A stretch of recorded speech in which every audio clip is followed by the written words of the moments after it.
예, 안녕하세요. 저는 한국전자통신연구원의 김건우라고 합니다. CCTV를 이용해서 사람이나 차량을 연속 추적하고 식별하는 인공지능 기술에 대해서 말씀을 드리도록 하겠습니다. 우리가 일반적으로 CCTV라고 하면 안에 상당히 다양한 상황들을 인식하기 위해서 지금 많은 연구가 진행이 되고 있는데요.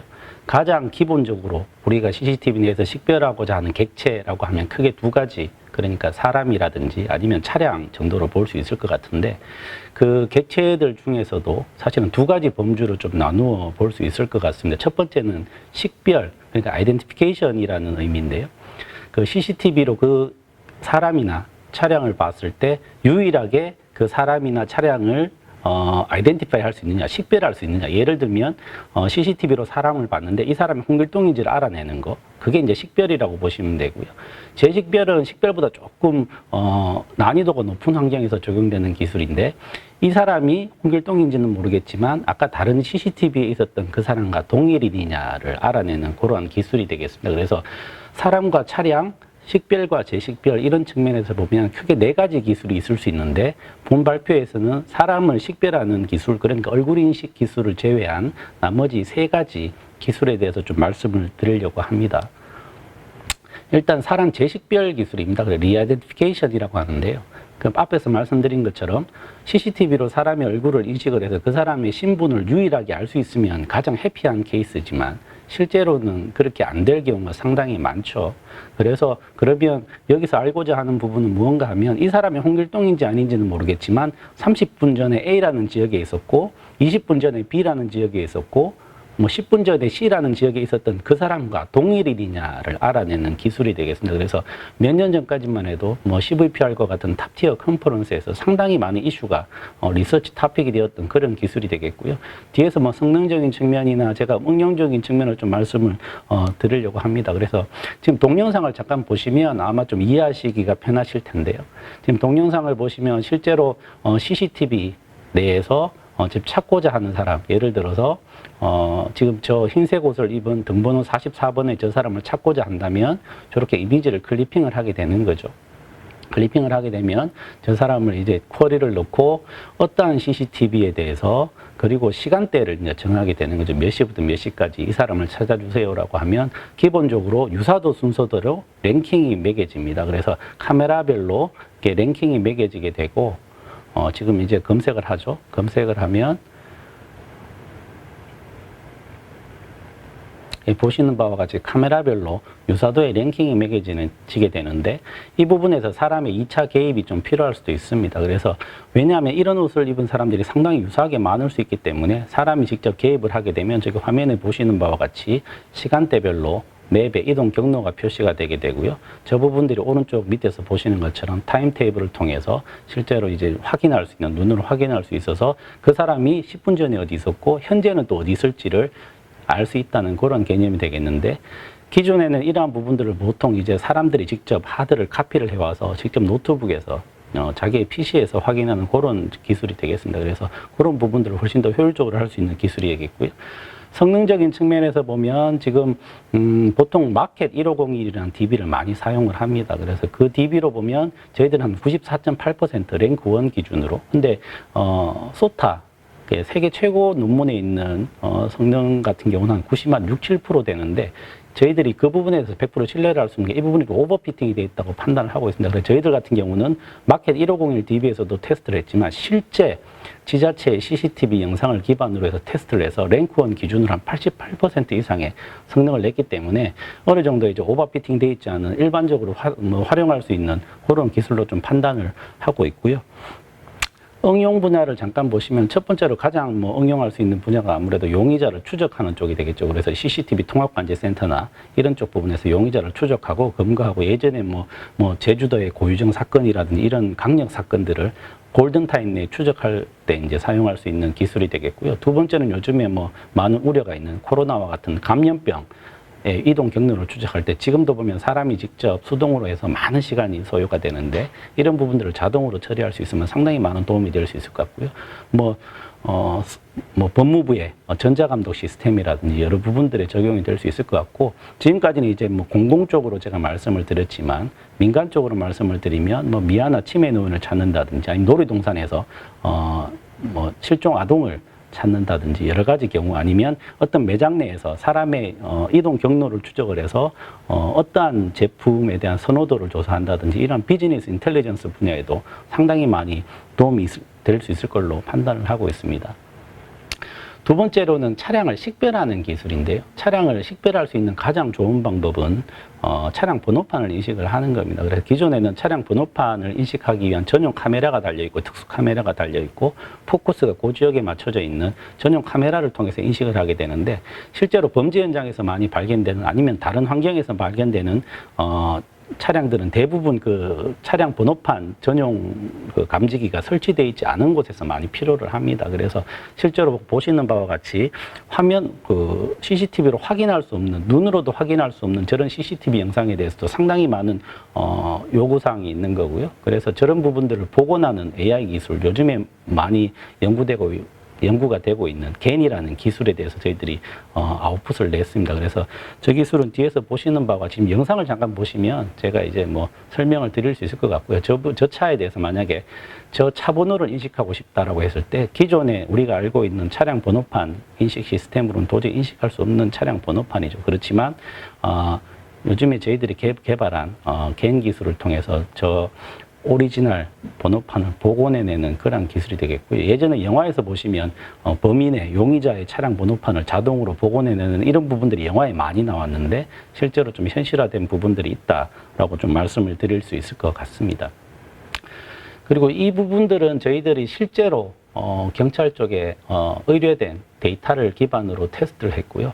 랭크 3 기반으로 해서 한 82%, 그러니까 꽤 괜찮은 성능으로 실제 데이터로 테스트를 마쳤고, 작년부터 시범 적용을 하고 있는데, 실제로 작년에는 본 기술을 통해서 범죄 2건을 해결을 했고, 올해도 10여 건의 범죄 의뢰가 들어오고 있습니다. 그 부분들은 지금 실제로 경찰청을 통해서 많이 이제 연구가 되고 있는 부분이고요. 적용되는 분야로는 말씀드린 것처럼 범죄 차량을 식별을 한다든지 여러 가지 부분들이 있을 수 있고, 아니면 디지털 트윈이라든지 주차 관리 시스템, 수배 차량을 검거한다든지 이런 부분들이 있을 수 있는데, 보시는 바와 같이 주로 공공 쪽에 많이 포커스를 맞추고 있습니다. 아무래도 이게 눈으로 식별할 수 없는 상당히 열악한 번호판을 복원하는 기술이다 보니까 민간 쪽보다는 공공 쪽에 아무래도 많이 포커스를 맞추고 있는데, 저희들이 이걸 민간으로 좀 끌어내리려고 합니다. 그래서 뒤에서 그 부분들은 같이 좀 간단하게 설명을 드리도록 하고요. 세 번째로는 차량 재식별 기술입니다. 이게 뭔가 하면 결국은 차량의 번호판을 식별할 수 있으면 가장 좋지만, 그게 안 되는 경우는 차량의 모델이라든지 아니면 색상을 실시간으로 분석을 해서 그 차를 알아내는 그런 기술이 되겠습니다. 그래서 예를 들면 어떤 위험 상황이 발생을 했는데 그랜저 검은색 차량이 도주하고 있다, 이런 부분들이 있으면 검은색 그랜저 차량을 검색을 해서 추적을 한다든지 이런 부분들이 될 수 있고요. 그래서 이 부분들은 차량을 인식하는데 사용될 수 있는 그런 기술이 되겠습니다. 영상을 보시면 지금 실제 영상이고요. 저희들이 한 140개의 차량 모델을 기반으로 해서 학습을 시켰습니다. 그래서 실시간으로 CCTV를 보시면 저렇게 지나다니는 차량에 대해서 차량의 모델을 인식하는 그런 기술이 되겠습니다. 그래서 이 부분들로 지금 상당히 상용화 가능한 수준까지 올라와 있다라고 저희들이 판단을 하고 있고요. 성능적인 측면에서는 지금 랭크 1 기준으로 한 94.7%이기 때문에 상당히 높다고 보시면 될 것 같고요. 실제 CCTV로도 저희들이 테스트를 했습니다. 그래서 실정 CCTV에서 175개의 CCTV 영상 내에서 한 142종의 차종에 대해서 한 결과 지금 한 94.7%, 랭크 3로 보면 한 98.4%로 상당히 높은 성능을 보여주고 있습니다. 그래서 이 부분이 지금 어떤 부분에 쓰일 수 있느냐라고 보면, 첫 번째는 아까 말씀드린 것처럼 좀 겹치는 부분들이 있지만 그 CCTV 관제센터나 경찰 쪽에서 용의 차량을 추적하는 데 좀 쓰일 수 있을 것 같고요. 두 번째로는 지금 디지털 트윈 쪽에 스마트 시티에 쓰일 수 있습니다. 왜냐하면 이게 디지털 트윈이나 이런 쪽에서는 차량 정보들을, 실시간 차량 정보들을 결국은 디지털 세계로 좀 옮겨야 되는 부분들인데 어떠한 차량이 몇 대가 이러한 지역을 지나갔느냐를 체크를 하게 돼서 그 부분들이 결국 인포메이션이 돼서 활용할 수 있게끔 되기 때문에 이 부분들을 자동으로 할 수 있는 차량의 뭐 교통 흐름이라든지 어떠한 교통량이 있다든지 이런 부분들을 알아내는 어널리시스하는 이런 부분에 대해서 충분히 적용이 가능하고요. 세 번째로는 주차 관리 시스템이 되겠습니다. 요즘 스마트 주차장이 많이 활성화되고 있는데 이런 부분에 있어서 어떠한 차량 모델이 어떠한 색깔을 가진 차가 어떠한 차량 번호판을 가지고 있는지 이런 부분들을 감시하는 그런 부분이 되겠습니다. 그래서 이러한 스마트 주차 관리 시스템에 좀 적용이 될 수 있을 것 같고요. 지금 동영상을 보시면 제가 안 틀었는데 동영상은 이렇죠. 그래서 밑에 스마트 주차장 쪽도 이렇게 적용이 될 수 있을 것 같고요. 네 번째는 수배 차량 검거하는 쪽에 좀 적용이 될 수 있을 것 같습니다. 그래서 이렇게 수배 차량을 검거하는 부분인데 크게 지금 세 가지 기술에 대해서 제가 말씀을 드렸고요. 근데 아마 이렇게 들으시는 분들도 생각을 하실 수 있겠지만 이렇게 차량 모델을 인식하는 기술 그리고 차량 번호판을 복원하는 기술을 같이 합치면 상당히 시너지 효과가 있다라고 보여집니다. 그래서 그 기술을 저희들이 지금 통합을 해서 지금 개발을 하고 있는 상황이고요. 거의 마지막 단계에 와 있습니다. 그래서 실시간으로 상당히 열악한 환경 아니면 내가 움직이고 있는 아니면 고정된 CCTV가 아닌 차량용 블랙박스라든지 대시보드에서 촬영하는 영상에 대해서도 실시간으로 차량의 모델을 식별을 하고 색상을 식별을 하고 차량 번호판을 알아내는 이런 기술들을 통합해서 적용을 하게 되면 말씀드린 것처럼 이렇게 공공 분야 공공치안 분야뿐만 아니라 스마트 관리라든지 주차 관리라든지 여러 민간 분야에 상당히 많이 적용이 될 수 있는 그런 기술이 되겠습니다. 그래서 그 부분들을 저희들이 동영상으로 지금 찍어온 영상이 있는데 마지막으로 한번 보시고 발표를 마치도록 하겠습니다. 이 부분인데요. 이 부분은 지금 저희들이 실제로 그 고속도로에서 대시보드에 이제 차량용 블랙박스로 찍은 영상인데 지금 보시면 기본적으로 이제 차량 모델 정도는 뒷모습을 보고 감지를 하고요. 좀 가까이 오면 차량 번호판을 자동으로 인식을 합니다. 그래서 기존의 차량 번호판 감지 카메라가 아닌 일반 카메라로도 저렇게 포커스를 맞추지 않고도 기본적으로 인식을 하는 이런 기술이 되겠고요. 그래서 이러한 부분들이 감지가 합쳐서 통합이 돼서 좀 더 이제 커스터마이징 될 수 있으면 이러한 공공 분야뿐만 아니라 민간 분야에도 상당히 활용이 넓게 될 수 있을 걸로 판단을 하고 있습니다. 예, 이상으로 발표를 마치도록 하겠습니다. 예, 감사합니다.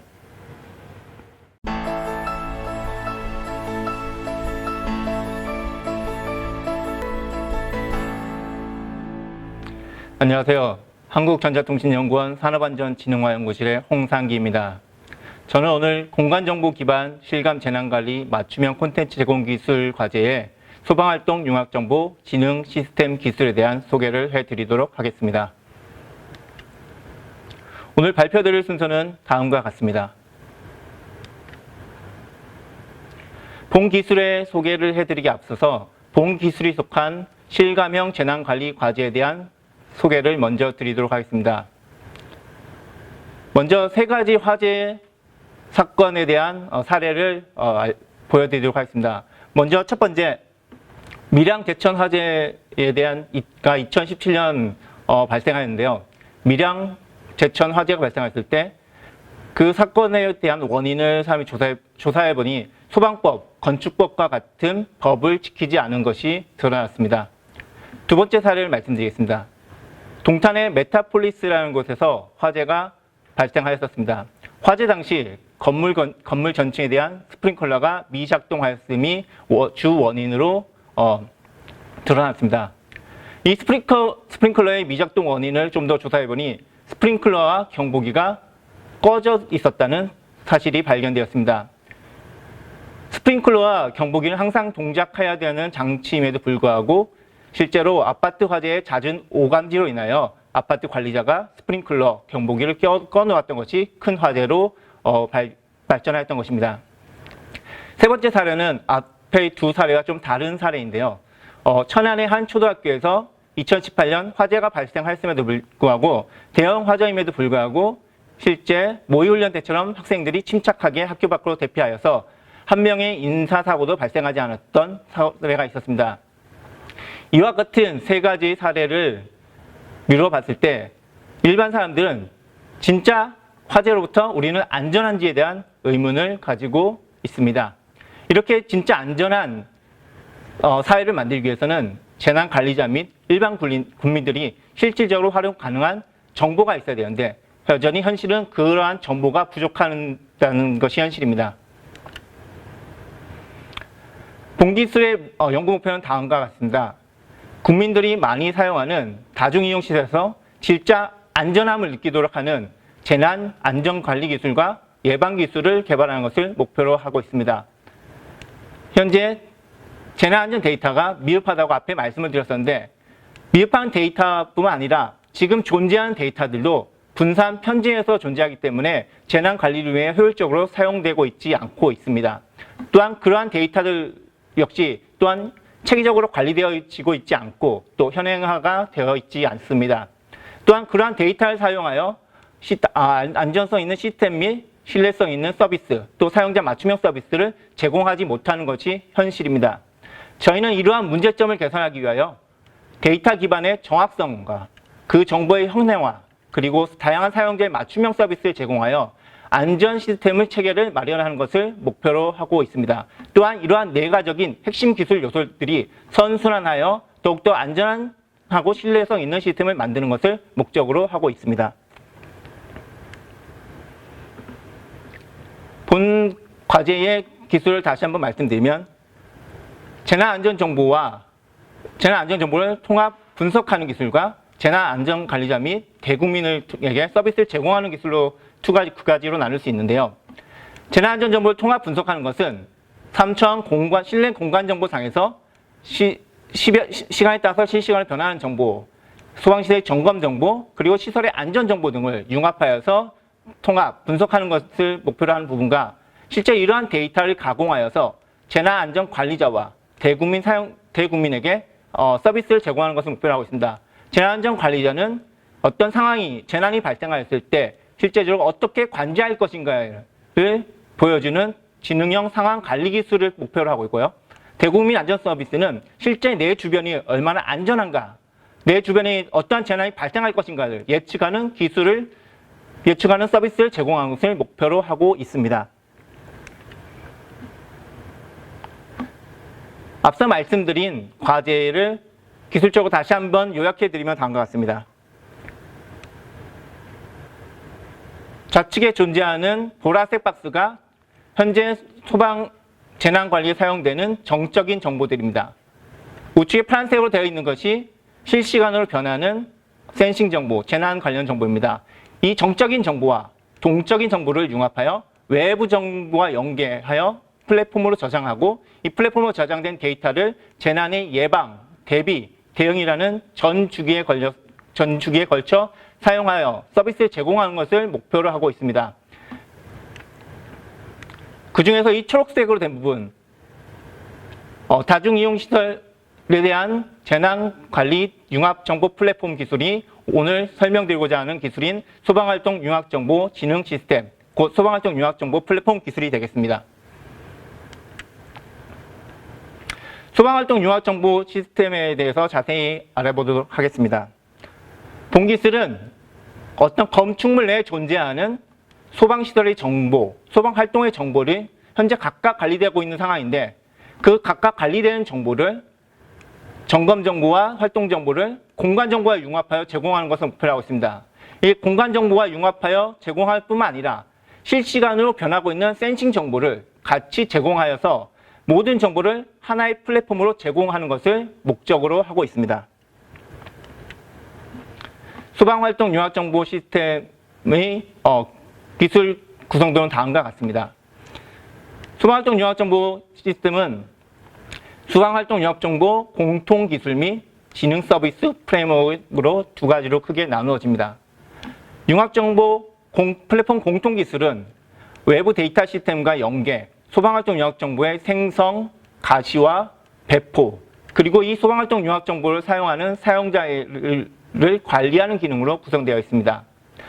소방활동 지능 프레임워크 기술은 지능 서비스를 하기 위한 명세 관리, 지능 서비스를 등록하고 관리해주는 기능, 그리고 지능 서비스를 실행하는 생명주기 관리 기능을 포함하고 있습니다. 본 페이지에서 보이는 빨간 박스 부분이 본 기술 이전에서 포함하는 기술이라고 보시면 됩니다. 소방활동 융합정보 진흥 시스템 기술은 부처 간의 벽을 허무는 시니스 데이터 플로우 기반 소방활동 융합정보 플랫폼을 목표로 하고 있습니다. 현재 각 부처에서 재난을 따로 관리되고 있는데 본 기술은 행정안전부의 소방활동 융합정보 구축과 그 구축된 데이터를 각각의 지자체가 활용하는 것을 목표로 하고 있습니다. 소방활동 융합정보상에는 국토교통부의 공간정보가 저장이 되고 소방청에서의 소방시설물 점검, 소방활동 자료조사 등이 저장이 되며 또한 이렇게 융합정보로 구축된 플랫폼의 데이터는 다시 소방청에서 현장 대응을 하기 위한 목적으로 사용이 됩니다. 본 기술을 사용한 기대 효과는 다음과 같습니다. 매년 각 지자체 소방본부는 작년 한 해 얼마큼 화재가 줄었는지 화재에 대한 통계 조사를 하고 있습니다. 여기서 가장 목적을 두는 것이 작년에 화재가 얼마 줄었는지, 재산 피해가 얼마나 감소했는지 등을 나타내는데요. 본 기술 역시 이 본 플랫폼을 사용함으로써 화재의 발생률을 줄이며 재산 피해를 줄이고 특히 오감지로 인한 오류 출동을 줄이는 것을 목적으로 하고 있습니다. 본 기술을 사용한 사업화 분야는 다음과 같습니다. 본 기술의 이름과 같이 소방활동 융합정보 플랫폼이라는 이름과 같이 화재 안전관리 시스템으로서 활용될 수 있습니다. 화재 안전관리 시스템으로 활용되는 것은 각 건물마다 존재하는 자동 화재 탐지 설비와 감지기로부터 들어오는 실시간 화재 안전정보, 주로 센서와 이벤트 정보를 연계, 수집, 매핑할, 가시화하는 것을 몫으로 활용될 수 있습니다. 각 건축물의 실시간 안전정보와 공간정보는 각 플랫폼에 융합되어지며 플랫폼에서 융합되어진 정보는 실제로 통합관제실에서 사용될 수 있는 3차원 실내 공간정보 형태의 통합관제 시스템으로 제공되어서 활용될 수가 있습니다. 본 기술 중에서 파란색 박스 안에 표시된 부분이 본 기술의 범위라고 할 수 있습니다. 앞서 말씀드린 것은 주로 화재 안전 관리에서 목적으로 했는데요. 본 기술은 화재 안전 관리뿐만 아니라 실제 건축물에서 실시간 센싱하는 목적, 실시간 센싱 데이터를 수집하여서 관리, 배포하는 플랫폼으로서 활용 가능합니다. 각 건축물에 실시간 다중융합 센서를 설치하면 유해가스, 동작감지 센서, 기타 복합 센서와 같은 센서를 설치하였습니다. 이러한 다양한 센서는 다중융합 복합 센싱 게이트웨이를 통하여 소방활동 융합정보 플랫폼에 수집되며 이렇게 실시간으로 수집된 센싱 정보들은 각 이 플랫폼에서 통합되어서 관리됩니다. 통합되어서 관리된 기술은 가시화 시스템을 통하여 통합관제 시스템을 통하여 실제로 각 건물에서 센서 값들이 어떻게 동작하고 있는지를 확인할 수 있는 관제 시스템으로 활용이 가능합니다. 지금까지 기술에 대한 소개를 다 마쳤고요. 이제 기술 이전의 내용 및 범위에 대하여 말씀을 드리겠습니다. 본 기술은 소방활동 융합정보 플랫폼 공통기술과 소방활동 융합정보 진흥 서비스 프레임워크 기술 두 개의 기술로 나누어져 기술 이전이 가능합니다. 기술 이전의 범위는 각각의 플랫폼을 구현하는 프로그램의 소스 코드와 플랫폼 관련 기술 자료로 이루어져 있고요. 본 기술 이전에는 특허 세건과 프로그램 세건, 기술 문서 21건이 포함되어 있습니다. 본 기술의 기술 성숙도는 TRL 레벨 6단계로서 파일럿 규모의 시작품 제작 및 성능 평가가 가능한 단계입니다.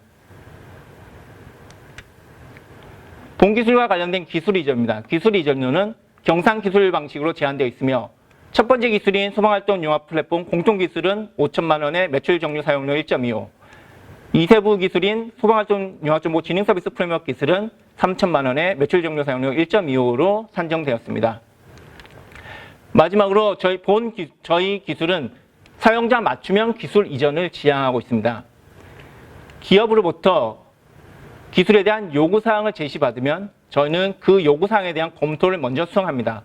검토된 요구사항을 기업에 다시 저희가 피드백을 해드리면 그 피드백된 결과를 기업에서는 확인하고 기술 이전 여부를 결정하시게 됩니다. 기술 이전 결정 여부에 따라서 기술 요청이 들어오게 되면 저희는 1개월에서 3개월 정도의 기술 특화 작업을 실시하며 그 기술이 원하는 기술 이전을 하고 기술 전수를 수행하는 과정을 지향합니다. 특히 저희는 기업의 사업화 분야와 요구사항에 맞게 기술을 특화해서 기술 이전을 함으로써 저희 기술을 가져가는 기업이 바로 상용화를 할 수 있도록 최대한 지원을 해드리도록 하겠습니다. 지금까지 저희 기술 소모활동 융합정보 진흥 시스템 기술에 대하여 말씀드렸습니다. 추가적으로 기술에 대한 문의가 있으시면 아래 연락처로 연락을 주시면 저희가 성심성의껏 지원해 드리도록 하겠습니다. 감사합니다.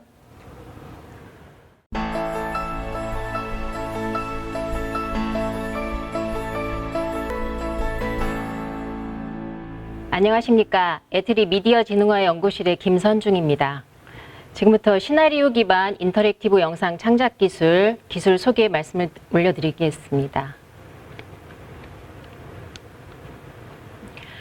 우선 영상 산업이 어떻게 발전이 됐는지 잠깐 언급을 하자면 저희 기술은 기본적으로 영화 영상을 대상으로 하고 있습니다. 그래서 영화의 발전사를 보면 한 100여 년쯤 전에 1890년대에 처음으로 프랑스에서 루미에르 형제가 최초로 열차의 도착이라는 굉장히 짧은 영화를 만들었습니다. 무성 영화였고요. 근데 이제 그걸 시작으로 해서 그 이후에 유성 영화 나오고 한 100여 년 사이에 여러분도 잘 알다시피 굉장히 급격히 어떤 미디어의 세상이 많이 변했습니다. TV도 나왔고, 인터넷도 굉장히, 인터넷 인프라도 좋아져서 활발해졌고, 그러다 보니까 스마트폰도 생기고, 또 유튜브라는 것이 2000년 초에 나오기 시작하면서 많은 사람들이 유튜브를 통해서 새로운 나도 영상을 만드는 어떤 창작자 입장에서 많이 사람들이 유튜브 같은 데 많이 참여하게 됐고요. 또한 이제 유튜브가 생기면서 그 플랫폼을 이용해서 개인 미디어들이 굉장히 많이 급격히 발전을 하고 있습니다. 그러다 보니까 지금 유튜브 나오고 이후에 한 20년이 채 안 됐는데 그동안에 미디어가 굉장히 폭발적으로 미디어 시장이 많이 증가를 했고요. 가장 최근에는 아시다시피 코로나 팬데믹이 지금 전 세계적으로 있다 보니까 더더군다나 그 미디어 소비 폭발력이 더 이제 가속화되는 그런 이제 일들이 생겨났습니다. 그렇다 보니까 사람들이 미디어가 많이 만들어지고 소비되고 하는 가운데 이제 고민이 하나씩 둘씩 생기게 됐습니다. 매번 새로운 영상을 촬영하고 제작을 해야 되나? 그것 또한 굉장히 큰 부담이 됐고, 그리고 이렇게 많이 영상을 만들어 봐도 소비자들이 별로 이제 좀 시큰둥한 몰입도가 저하되는 그런 문제들이 있었고, 또 이 만든 영상을 가지고 뭔가 또 다른 부가 서비스를 만들 수 있는 어떤 수익 모델이 필요하지 않나 하는 이제 여러 가지 고민들을 사람들이 많이 하고 있습니다. 그래서 저희 기술은 이런 고민들을 어떻게 하나하나 좀 해결해 볼 수 있을까 해서 저희가 인터랙티브 미디어 창작 플랫폼 기술을 저희가 개발을 하게 됐습니다. 저희 인터랙티브 미디어 창작 플랫폼 기술은 기존에 생성되어 있는 다양한 종류의 영상 콘텐츠를 내 입맛에 맞게 새롭게 창작하고 재생해서 뭔가 남들하고 공유할 수 없을까 하는 이제 그런 고민에서 저희들이 이제 기술 개발을 하게 됐고요. 저희 인터랙티브 미디어 창작 플랫폼 기술은 오늘 소개해드리는 거는 크게 4가지 세부 기술로 제가 소개를 해드리도록 하겠습니다. 첫 번째는 영상이 들어왔을 때 그 영상들을 어떤 의미 단위로 클립 단위로 잘 쓸 수 있도록 장면을 분할하는 기술이 첫 번째가 되겠고, 두 번째는 그 분할된 장면 단위로 장면의 그 영상이나 여러 가지 컨텍스트를 분석을 해서 그 장면에 의미를 부여해주는 메타데이터 태깅 기술이 되겠고요. 세 번째로는 이런 정보들을 이용해서 창작자가 새로 영상을 검색해서 나만의 영상을 만들고 편집할 수 있는 세 번째 기술이 되겠고요. 네 번째는 그런 영상에 어떤 사용자하고 어떤 계속 몰입감을 줄 수 있도록 인터랙션을 삽입하고 제어할 수 있는 기술, 이렇게 저희가 4개의 기술을 소개해 드리도록 하겠습니다. 첫 번째 딥러닝 기반 동영상 장면 분할 기술을 소개해 드리겠습니다. 사용자 비디오가 입력으로 들어왔을 때 이 비디오에서 샷을 분할하고 샷의 카테고리를 저희가 검출을 하게 됩니다. 그리고 샷 단위로 어떤 영상이나 음성을 정보를 포함하고 있는 관계 정보나 또 객체의 또 행위, 장소, 시간과 같은 개념 정보들을 그 샷으로부터 추출을 하고 있고요. 그래서 어떤 의미적으로 연결되어 있는 단위로 저희가 장면을 만듭니다. 근데 이제 이렇게만 하면 너무 물리적인 하드컷이 돼서 뭔가 좀 부자연스러운 면이 많기 때문에 여기에 행위나 샷 카테고리 정보들을 저희가 첨언을 해서 어떤 이런 시퀀스 정보를 추가를 하면서 장면을 좀 잘린 장면들을 보정하는 이런 역할을 하고 있고요. 그래서 이런 관계 정보나 개념 정보, 순차 정보들을 추출을 해서 저희가 이제 딥러닝 기반으로 장면 분할 모델 학습을 시킵니다. 그리고 학습기를 돌리고 그다음에 장면 분할기를 돌리면 이제 저희가 이제 분할된 장면들이 나오게 되겠고요. 요걸 잘 쓸 수 있도록 컨텐츠를 업로드한다던가 샷하고 장면을 분할한다던가 전반적인 모델을 관리하고 사용자 관리를 할 수 있는 웹 인터페이스도 같이 제공을 하고 있습니다. 요거는 이제 동영상 장면 분할 기술 실제 UI 화면 되겠는데요. 컨텐츠 상단에 있는 것이 컨텐츠 리스트를 리스트업 해주고 또 분할 과정을 보여주는 화면이 되겠고, 하단의 왼쪽이 실제 이제 내가 분할하고 싶은 컨텐츠를 업로드할 수 있는 화면, 우측에 있는 것이 이제 실제 장면 분할이 된 화면인데, 분할된 장면 단위로 이렇게 플레이도 할 수 있고 카탈로그 정보도 이렇게 제공을 하고 있습니다. 두 번째로는 딥러닝 기반 영상 메타데이터 생성 기술이 되겠습니다.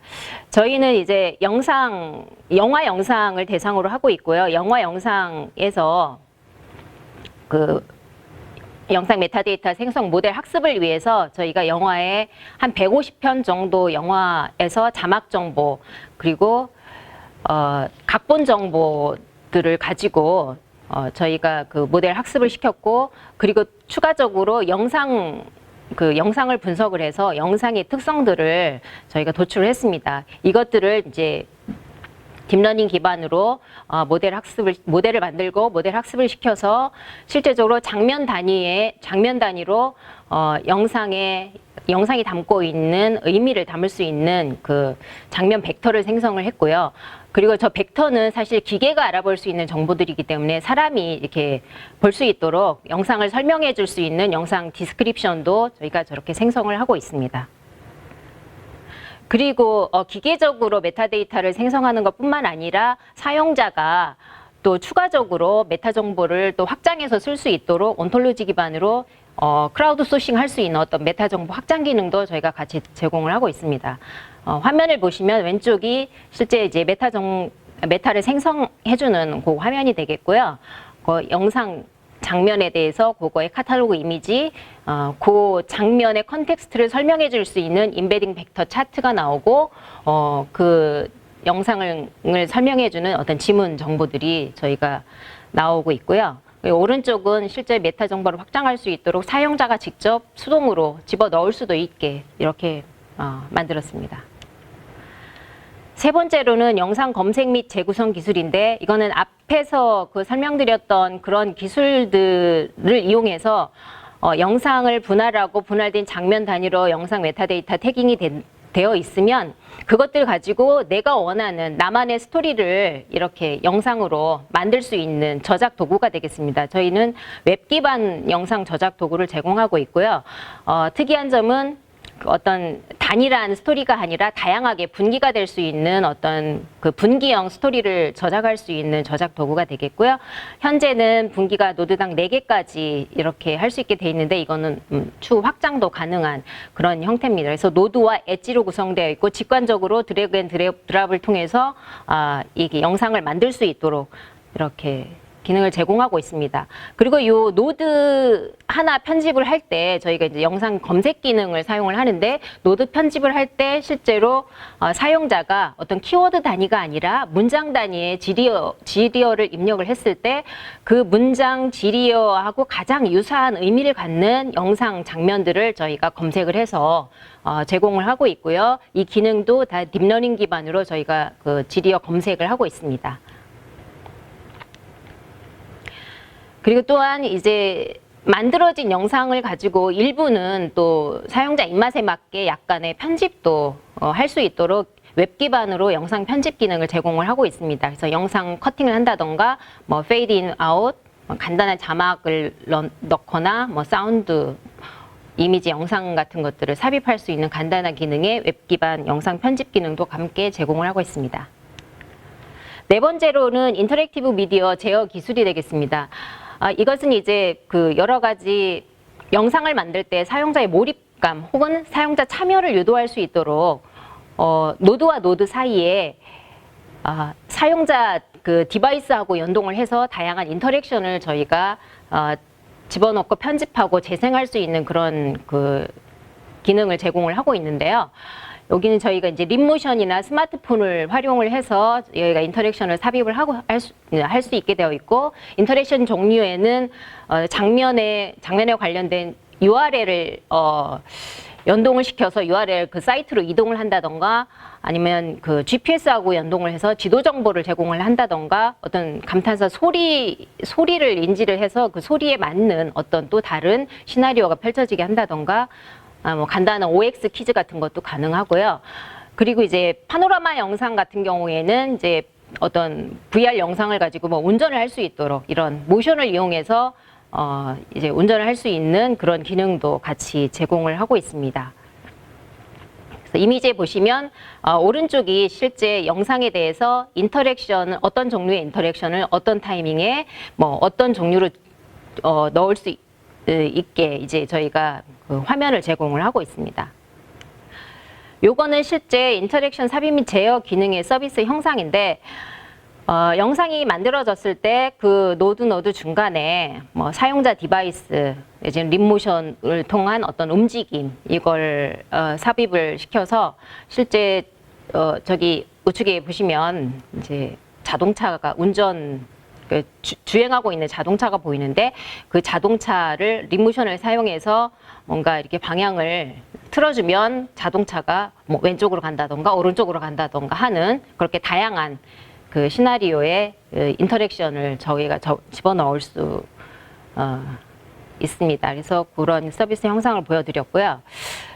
그렇게 해서 저희가 인터랙티브 미디어 제어 기술까지 사실 4가지 세부 기술에 대한 소개를 간단히 드렸고, 저희 기술 이전 내용 및 범위는 정리를 하자면 각 그 세부 기술별로 소프트웨어 프로그램 소스 코드들이 포함되어 있고요. 관련된 기술 문서 포함되어 있습니다. 그리고 각각의 관련된 특허 실시권도 포함을 하고 있습니다. 이거는 자료를 참고하시면 되겠고요. 그래서 저희가 인터랙티브 미디어 인터랙티브 영상 창작 기술을 소개해 드렸는데, 이것들을 어디에 사용을 할 것이냐. 요즘 이제 그 코로나 때문에 교육에 굉장히 핫 이슈가 있고요. 그래서 교사들이 영상을 만드는데 굉장히 어려움을 겪고 있기 때문에 그런 그 영상을 저작하는 데 도움을 줄 수 있을 것 같고요. 또 학생들하고 굉장히 좀 재미난, 좀 학생들이 솔깃하고 집중할 수 있는 영상을 만들 수 있도록 저희가 인터랙션도 집어넣어서 만들 수 있는, 또 그렇게 활용을 하면 좋을 것 같고요. 그 다음에 인터랙티브 영화나 광고, 좀 관광 콘텐츠 만들고 서비스 할 때, 그때도 저희 기술을 활용할 수 있을 것 같습니다. 그리고 동영상 클립 서비스나 뭐 검색 및 추천 서비스 할 때도 사용할 수 있을 것 같고, 또 개인 방송 쪽에서 기존 영상들을 어떻게 잘 활용하고 조합해서 뭐 새로운 또 영상을 만들어서 방송을 할 때, 그럴 때도 사용할 수 있고요. 전반적으로 인터랙티브 미디어 성격을 갖는 콘텐츠 서비스, 그런 거에 저희 기술이 활용될 것으로 생각하고 있습니다. 네, 이상입니다.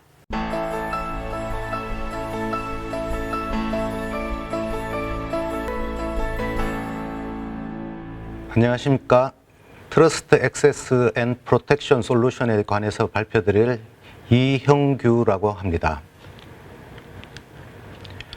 먼저 기술 배경과 관련 기술 분석, 그다음에 탭스 기술, 동영상 시연 순으로 말씀드리겠습니다. 시장 환경 변화입니다. 4차 산업혁명이라고 지금 많이 얘기들 되고 있는데요. 4차 산업혁명은 3차 산업혁명이 정보에 대한 검색에 대한 혁명으로 시작되었다면, 4차 산업혁명은 그러한 정보들을 연결하고 융합하여서 공유, 협업하여 지식의 가치를 극대화하는 어떤 그런 기술 인프라를 만드는 것을 4차 산업혁명이라고 말할 수 있을 것 같습니다. 그런데 우리가 이런 4차 산업혁명 기술을 저희가 실제 느끼고 그 가치를 우리가 인정받기 위해서는 안전한 장치가 필요한데 저는 그것을 트러스트 신뢰 인프라라고 보고 있습니다. 트러스트 신뢰 인프라가 없이 4차 산업혁명이 성숙되고 안정되어서 실제 우리 산업사회의 변화를 일으킬 수 트러스트 인프라 없이는 일으킬 수 없다고 보는 것이기 때문입니다. 그래서 정보 보호나 보안 관점에서 트러스트 인프라라는 것을 제로 트러스트 모델이라고 해서 어떤 접근 방법을 취하고 있는 상황입니다. 정보보호 기술적 측면에서 저희가 이제 바라보면 그런 트러스트 인프라를 구축하기 위한 어떤 변화 요인들이 조금씩 보이고 있는데요. 그 변화 요인으로 우리가 볼 수 있는 것들이 일단 빅데이터, 모바일 환경, 뭐 BIOD 환경, 그러니까 디바이스를 들고 내가 어디든지 찾아갈 수 있는 그런 환경, 이런 변화 요인들이 생기면서 우리의 전통적인 보안 패러다임들이 많이 바뀌고 있습니다. 그 중에 하나가 제가 오늘 여기서 말씀드리고 싶은 SDP, 소프트웨어 디파인드 페리미터라는 기술이 되겠습니다. 경계 보안 기술이라고 이제 우리말로 번역을 할 수 있는데요. 경계 보안 기술이 이런 사회 환경적인 변화, 기술의 변화에 따라서 기존의 내부와 외부를 분리해서 그 경계점을 보완하던 어떤 그런 기술의 어떤 초점을 맞추던 것이 이제는 경계가 허물어짐으로 인해 가지고 과거와 같은 어떤 침입 탐지 기술이라든지 파이어월이라든지 이런 기술로는 막지 못하는 어떤 그런 보안 패러다임의 변화, 그런 새로운 시큐리티 기술의 등장, 뭐 이런 것들이 요즘 일어나고 있는 그 정보 보호 기술의 변화 요인이 되겠습니다. 그래서 저희들이 이러한 것들에 대응하기 위한 어떤 새로운 어떤 기술로서 소프트웨어 디파인드 페리미터를 저희 환경에 맞게 개발한 것들이 트러스트 접속 프로텍션 솔루션 기술이 되겠습니다. 그러면 이제 그 기술에 대한 의미를 조금 더 살펴봐야 될 건데, 먼저 우리가 보통 해킹할 때 일어나는 어떤 해킹의 어떤 킬체인, 그러니까 이제 해킹 프로세스를 우리가 한번 살펴볼 필요가 있습니다. 먼저 해킹을 할 때 제일 먼저 일어나는 일들은 우리가 해킹을 하고자 하는 대상에 대한 어떤 관찰, 그리고 그 관찰을 통해서 어떤 취약성을 식별을 하고 그 취약성을 통해서 우리가 초기 공격, 그리고 내부망에 대한 어떤 전파 오염, 그리고 최종적으로 타겟에 대한 공격을 통해 정보를 침해하거나 유출하는 어떤 그런 과정을 겪게 되어 있습니다. 그래서 항상 우리가 그 정보에 대한 자원을 관찰할 수 있는 어떤 인프라를 제공한다는 것은 우리가 해킹과 같은 위험에 제일 먼저 노출되어 있다고 얘기할 수 있는 것이 되겠습니다. 그리고 이제 대표적으로 그런 어떤 공격의 어떤 과정들을 이제 세 가지 유형으로 나누어 보면, 우리가 이제 페리미터 보안이라고 해서 경계 보안을 가졌다 하더라도 그런 경계 보안 기술을 뛰어넘는 고수준의 공격을 통해서 침입하는 방법들이 있을 수 있고요. 그리고 특정 내부 사용자들을 공격해서 정보를 수집해서 내부망에 바로 침입해서 어떤 침투를 시작하는 공격 방법이 있을 수 있고, 그리고 우리가 모르는 새로운 보안 취약성을 이용하여 공격하는 방법, 이렇게 보통은 이제 세 가지로 크게 나누어 볼 수 있습니다. 근데 이러한 세 가지 공격을 우리가 막기 위해서는 여러 가지 어떤 기술적 개념들이 필요한데, 저희 탭스 기술에서는 먼저 제일 먼저 얘기 드리는 어떤 고수준의 공격을 막기 위해서 모든 우리가 그 정당한 사용자 리스트라고 할 수 있는 화이트 리스트에 대한 어떤 접속을 먼저 식별한 다음에 그런 화이트 리스트에 속하지 않는 어떤 사용자들에 대해서는 모든 그 인프라에 대한 자원들을 숨기는 어떤 다크 네트워크를 구성하는 어떤 그런 기술들을 구현하고 있고요. 그리고 내부망에 침투해서 어떤 서비스에 접근하고자 하는 어떤 공격과 같은 것에서는 관제를 강화시키고, 그리고 시큐리티 터널을 통해서 엔드-투-엔드 보안 터널을 제공하여 중간에 끼어들어서 이렇게 침투하는 공격들을 막아내도록 이렇게 구성을 하고 있습니다. 그리고 실제 이제 보안 취약성이 우리가 모든 것을 다 완벽하게 막지 못하더라도 새로운 취약성이 발견될 때마다 그런 것들을 유연하게 막을 수 있는 어떤 다기능이 연계 가능한 어떤 구조를 취하고 있습니다. 관련 기술에 대해서 이제 제가 소프트웨어 디파인드라는 어떤 페리미터 경계 보안 기술에 대해서 말씀을 드렸는데, 이거는 이제 제로 트러스트 보안 모델을 이제 구현하기 위한 방법론 중에 하나입니다. 이 SDP와 더불어서 구글의 비욘드 코프라는 기술이 비슷한 개념을 제로 트러스트 모델을 기반해서 어떤 시큐리티를 제공하기 위한 어떤 그런 움직임을 보이고 있고요. 지금 또 그런 것들을 프레임워크를 만들기 위한 노력을 진행 중에 있습니다. 소프트웨어 디파인드 페리미터는 단순히 이제 간단하게 말씀드리면, 우리가 보통 서비스에 접속을 하고 접속할 수 있는 환경이 이미 주어져 있는 거죠. 그러면 거기에 접속해서 우리가 크레덴셜, 그러니까 내가 신분증이라든지 이런 것들을 제시하게 되고, 그 신분증에 해당하는 걸 증명하기 위한 시크릿을 그 멀티팩터 토큰이라든지 이런 걸 통해서 증명을 하게 되어 있습니다. 이게 이제 단점이라는 것이 아까 이제 제가 말씀드린 것처럼, 우리가 이 사람이 정당한 사용자인지를 알기 전에 이미 벌써 연결되어 있다는 게 잘못이란 거죠. 그래서 아까 사이버 해킹 킬체인 모델에서 그러한 어떤 연결이 이미 되어 있는 상황에서 우리가 탐침이나 공격의 어떤 취약성을 찾을 수 있는 어떤 그런 약점들이 여기 이 단계부터 시작된다. 그래서 SDP에서는 어떻게 해야 되냐 하면, 우리가 어떤 서비스를 이용할 때 이미 그 서비스 자원에 인증은 되지 않았지만 연결되어 있다는 자체가 문제다. 그래서 내가 내 신분을 정확하게 인증하기 전까지는 그런 자원에 연결할 수 있는 어떤 채널을 가지면 안 된다. 이게 이제 SDP 패러다임의 첫 번째 가장 중요한 패러다임이 될 거고요. 그래서 먼저 멀티팩터 토큰을 통해서 나를 인증하고, 그다음에 내 신분이 이제 이렇다 하는 크레덴셜을 제공하고, 그다음에 애플리케이션에 대한 채널을 제공받는 걸로 SDP는 이제 패러다임을 약간 전환시켰습니다. SDP를 이제 특징을 조금 설명을 드리면, SDP는 이제 미국의 국방부에서 하나의 라지컬 모델, 국방부의 탑 시크릿 네트워크를 우리가 관리하기 위한 라지컬 모델이 있습니다. 그것을 이제 민간 부분으로 이렇게 채용하기 위해서 스탠다드 워크플로우 개념으로 이렇게 스펙을 만든 겁니다. 1.0이라는 어떤 SDP 스펙에서 그 워크플로우를 정의하고, 이런 방식으로 민간에 적용할 수 있다. 국방부의 어떤 탑 시크릿 네트워크에 적용하던 모델을 민간에 사용할 수 있다 하는 어떤 워크플로우를 정의한 것입니다.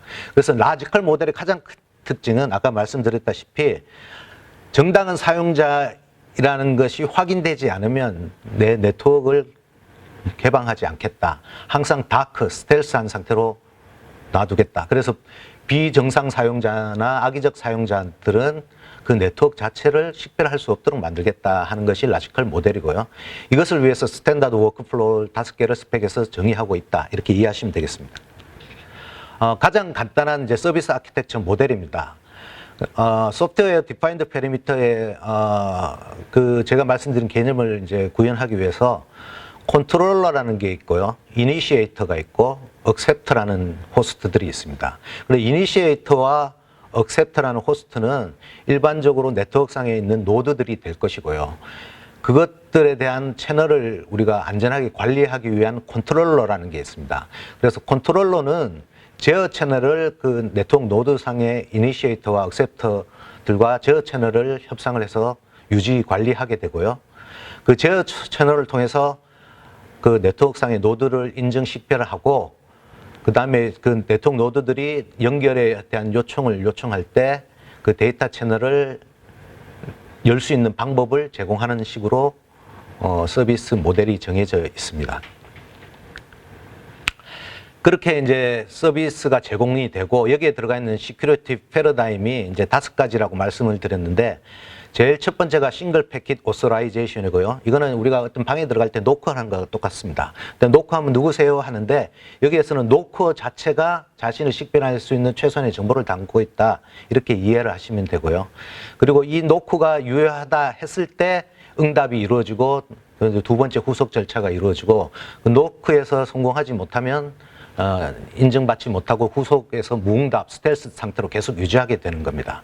그리고 디바이스 밸리데이션도 있고, 인증받기 전에는 모든 어떤 접속이나 요청에 대해서는 deny all, 모든 것을 다 부정하겠다는 어떤 원칙이 되어 있습니다.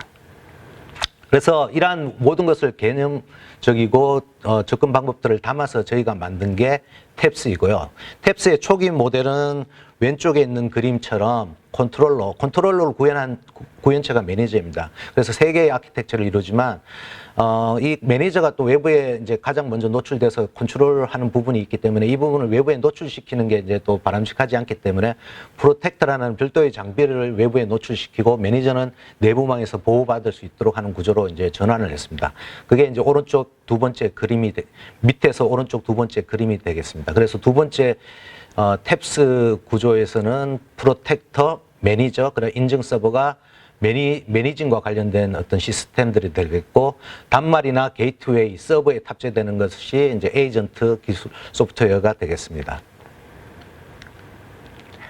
탭스를 기존에 이제 제가 말씀드린 시큐리티 패러다임에 의해서 이제 설계를 했는데, 실제 그 해킹 시험을 통해서 했습니다. BOB라고 베스트 오브 베스트, 그러니까 우리 국가에서 어떤 해킹에 대한 어떤 자격 시험과 같은 어떤 테스트 시험들에 합격한 어떤 해커들이 있습니다.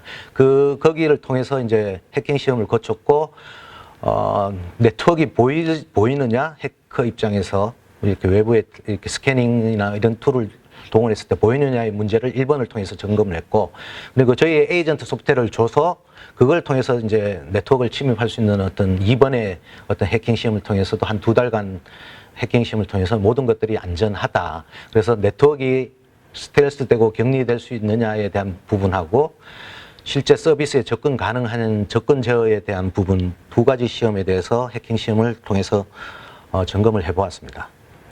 그리고 시연 동영상이 되겠습니다. 네, 아까 말씀드렸다시피 저 위에 부분이 이제 매니징하는 부분들이 시스템들이 될 거고요. TIN이라고 되어 있는 부분이 게이트웨이나 단말에 탑재된 소프트웨어이고, 오른쪽에 이제 서비스 서버에 접근 가능하느냐는 문제입니다. 그래서 노드들은 매니저한테 먼저 인증을 받고 자기와의 제어 채널을 구성하게 되고요. 단말 입장에서는 내가 저 게이트웨이 뒷단의 서비스들라든지 이제 매니저가 제어하는 어떤 서비스에 접속하기 위해서 먼저 이제 서비스 요청을 하게 되면 거기에 대한 연결 요청을 받게 됩니다. 그렇게 해서 그 연결 요청대로 접속을 이제 컨트롤러에 의해서 제공을 하게 되고, 그렇게 됨으로 인해서 우리가 실제 서비스가 터널 기반으로 열리게 됩니다. 그러면 이제 원래는 연결될 수 없던 것들이 지금 핑 테스트에 의해서 연결되는 구조로 관리되게 되어 있습니다. 이거는 이제 가장 간단한 모델이고요. 복잡한 네트워크에서도 다 저런 연결 기반 구조로 동작을 하도록 관리되고 있습니다. 네, 이상입니다.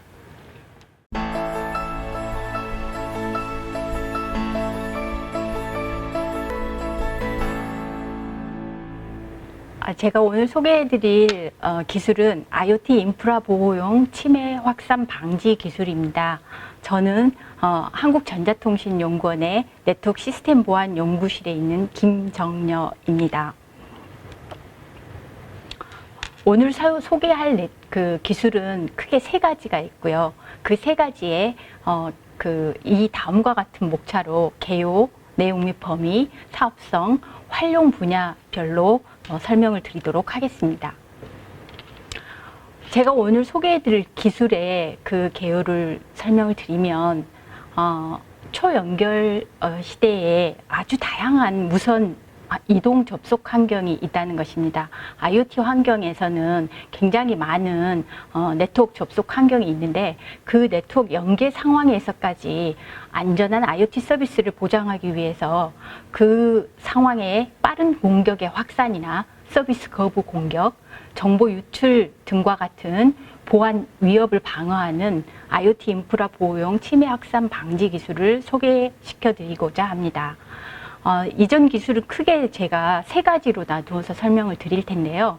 크게 첫 번째는 굉장히 다양한 이런 그 IoT 디바이스들이 많아지면서 그 공격이 굉장히 빨리 확산이 된다는 겁니다. 그래서 그 공격 확산을 방지하는 스마트 세그멘테이션 솔루션이란 거.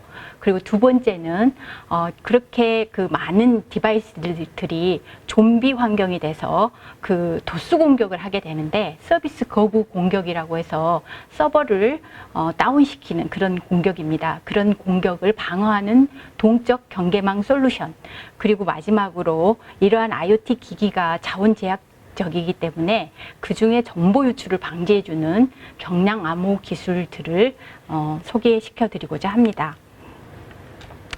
IoT 인프라 보호용 침해 확산 방지 기술을 물론 다음 이 세 가지 이외에도 굉장히 많은데 그 중에 세 가지를 설명을 드리고자 합니다.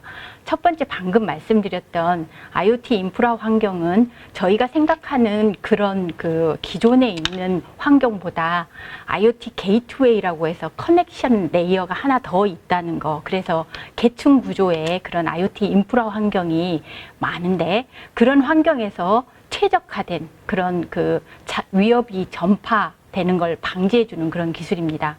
그 기술은 실제로 감염된 기기나 게이트웨이 그리고 서비스 이런 것들의 그룹핑해서 세그먼트 단위로 보안 위협을 자동 격리하고 또한 이걸 자율적으로 보안을 통제해주는 그런 기술입니다.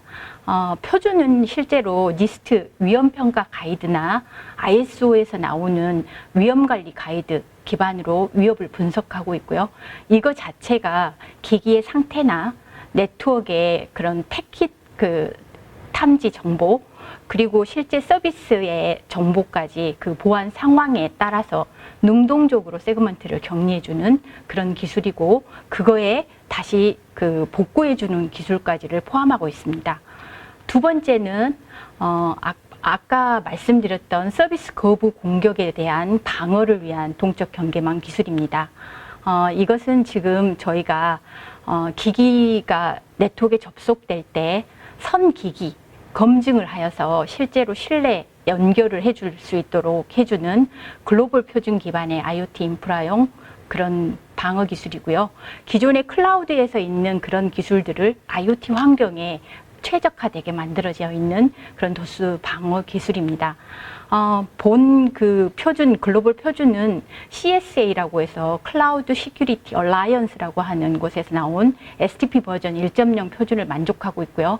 실제로 대규모 환경에서 도수를 방어하고 메시지 유변조나 도감청을 방지해주는 그런 신뢰 연결 관리 기술입니다.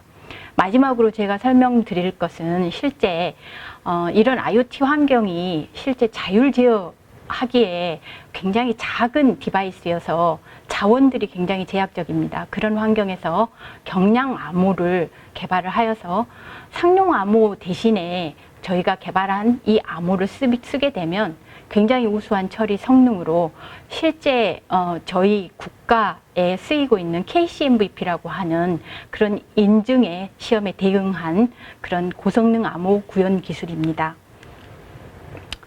이 기술 내용의 범위하고를 설명을 드리려고 합니다. 첫 번째는 스마트 세그멘테이션 기술인데 스마트 세그멘테이션 기술은 아까도 말씀드렸지만 기기나 게이트웨이, 서비스 단위로 세그먼트 하는 그런 그룹핑 기술입니다.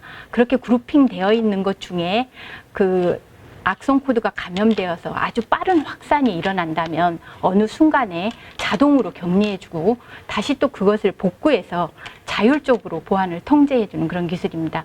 실제로 이거는 빠른 사물봇이 굉장히 많아져서 미라이봇 같은 그런 사물봇 공격들이 많은데 아주 빨리 공격이 자동 전파된다는 그런 기술이 그런 그 상황에서 차단해주는 그런 기술을 얘기하고 있습니다. 물론 이건 보안 통제 관리 서버와 각 그 게이트웨이나 기기까지 보안 통제 에이전트를 설치하여서 실제로 실행되게 하는 그런 기술입니다. 스마트 세그멘테이션 기술의 특장점만 설명을 드리면 사물봇 같은 그런 사이버 위협의 아주 빠른 확산 방지를 그렇게 하게 하는 그런 자율 제어 구조라는 것입니다. 인프라 안에 이런 것들이 된다면 실제 인프라 자체가 어떤 그 위협이 있더라도 굉장히 안전하게 운영이 될 수 있다라는 거. 그래서 기기 속성과 탐지된 보안 위협 기반으로 보안 위험도를 산정하고 이거에 따라서 각 세그먼트 되어 있는 그런 세그먼트 기반의 IoT 인프라에 대한 자율적 보안 통제를 하겠다는 게 그 첫 번째 장점이고요. 두 번째는 IoT 인프라 환경에 최적화된 계층적인 위협 전파 방어 기능이 있습니다. 여기에서 보시면 아까도 말씀드렸지만 기존의 게이트웨이나 디바이스들은 단대단 서버와 바로 연결되는데 저희 IoT 환경에서는 IoT 게이트웨이라는 게 있어서 계층을 한 번 더 이루고 있는데 전파 자체도 그렇게 위협이 전파될 때 그 위협 쪽으로 굉장히 간다는 거, 그걸 막아주기 위한 그런 방어 기술이라는 것이고요. 아까 말씀드렸던 니스트 그리고 ISO 표준 가이드를 기반으로 해서 기기나 게이트웨이 서비스 단위로 아주 유연하게 대처가 가능하다는 것입니다. 이거 자체가 실제 악성 코드에 감염된 기기별로, 그 다음에 게이트웨이 아래의 그런 기기들, 그 다음에 동일한 서비스를 갖고 있는 그런 서비스 단위로 그룹핑되어서 실제 침해 확산을 막아주는 그런 기술입니다.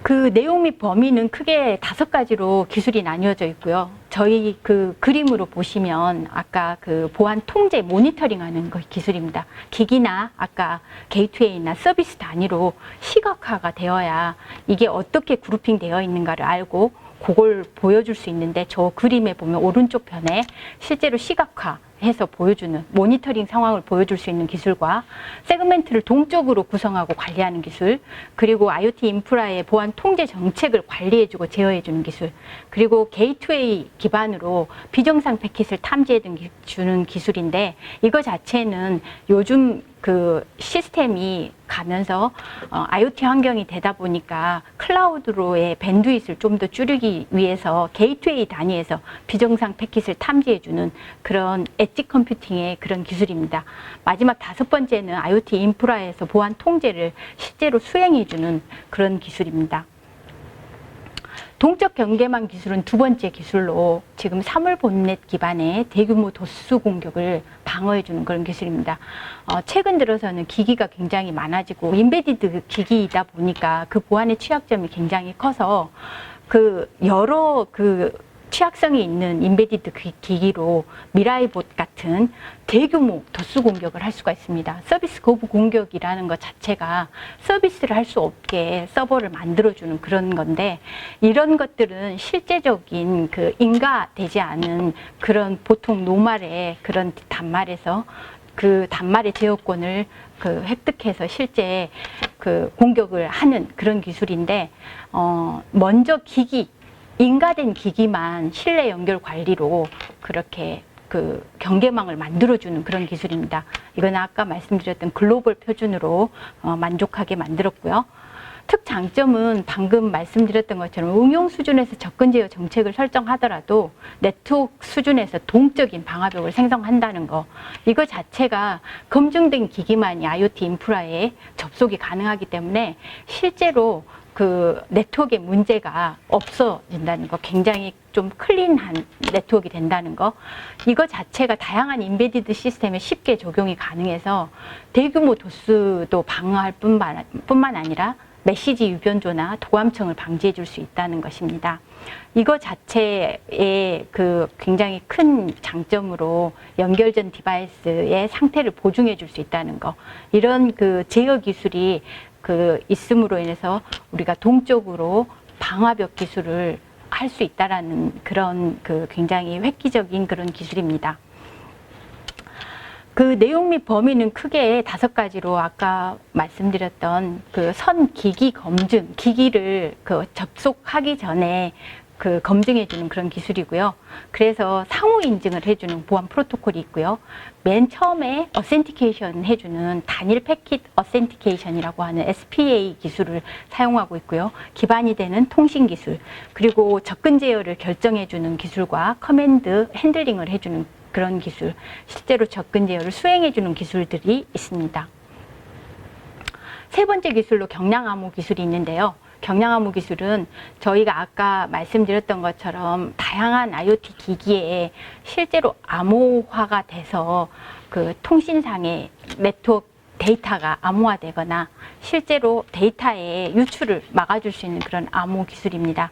크게 대칭키 암호와 비대칭키 암호로 나누어서 대칭키 암호는 기밀성 기능과 메시지 인증 기능을 기본으로 갖고 있고요. 비대칭키 암호는 전자서명, 키 교환, 키 생성, 그리고 해시 기능, 난수 발생 기능을 가지고 있습니다. 특장점은 경량 IoT 기기에 굉장히 적용이 가능하게 만들었고, 국가나 공공기관의 다양한 국산 암호를 지금 포함해서 ECC라고 해서 비대칭키 암호에 전자서명 키 교환 기능을 포함하고 있습니다. 이거 자체는 실제 하드웨어 의존성 없이 다양한 인베디드 시스템에 쉽게 적용이 가능하고요. ARM 32비트 콜텍스 M 계열은 모두 다 사용할 수 있게 되어 있습니다. 물론 A 기반은 뭐 더 말할 것도 없고요. 하드웨어 의존성 없이 표준 시연으로 구성되어 있고 암호 프리미티브 기능을 모듈화로 구현해서 서비스에 맞는 암호 API를 재정의해서 쓸 수 있다는 거. 물론 그 상용 암호 대비 굉장히 우수한 처리 성능을 가지고 있습니다. 방금 그 내용 및 범위에 대칭키 암호와 비대칭키 암호로 나누어서 제공을 하고 있는데요.